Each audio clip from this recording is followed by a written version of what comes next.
had first become interested in issues of diversity and inclusion when a good friend of mine from high school invited me to go to a youth group of sorts. It was called Youth Quest, and it was young, gay, lesbian, bisexual, and questioning teens and allies. And I didn't know that at the time, but she had wanted me to go, and she didn't want to go by herself. And so I started going with her every week and listened to stories of people my age being bullied and constantly facing harassment and self-hatred. And through time, I watched those stories turn into experiences of friendship and self-love and self-acceptance. And I knew I wanted to be a part of that transition of helping people get there or just facilitating it in some way. I think a lot of my desire to help has come from my parents. They're both nurses, and most people in my family are from the medical field or working in the medical field. So that foundation of compassion, and when someone hurts, you help them. One of my best friends had been a counselor for NCCJ's Anytown Youth Leadership Institute.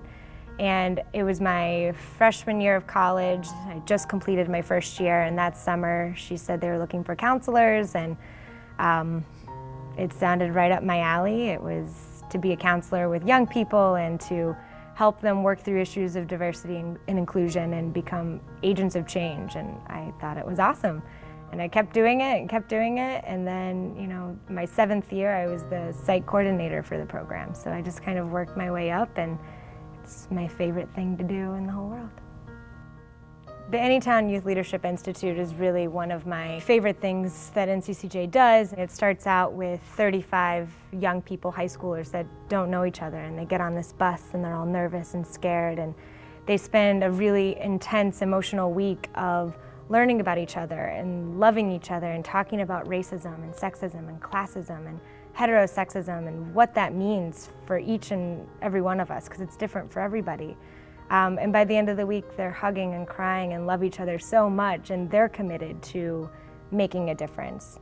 It's important for young people to always remember that an alternative is possible. It's very easy to get jaded, and it's very easy to lose hope. But it's possible, and to remind yourself that you never have it all figured out, and to be open to continually growing and adjusting your worldview and your mindset, and getting out of your comfort zone to do that. I think it's important. Always get out of your comfort zone. NCCJ is definitely a love-based organization versus a fear-based, and NCCJ couldn't do what they do without the support of Dayton. One of their mottos is opening minds and changing hearts, and I think that is crucial. That's definitely something they do very well, and it's something all the curriculum and all their programs really facilitate. So that's something that I think is really important about their work. They get people to have open, honest dialogue, and once you open your mind, your heart opens with it.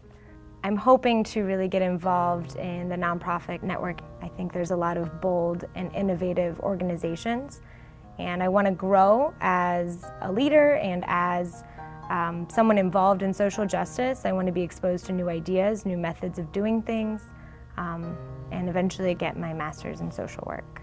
Receiving this award is, of course, an honor. It's also a huge responsibility.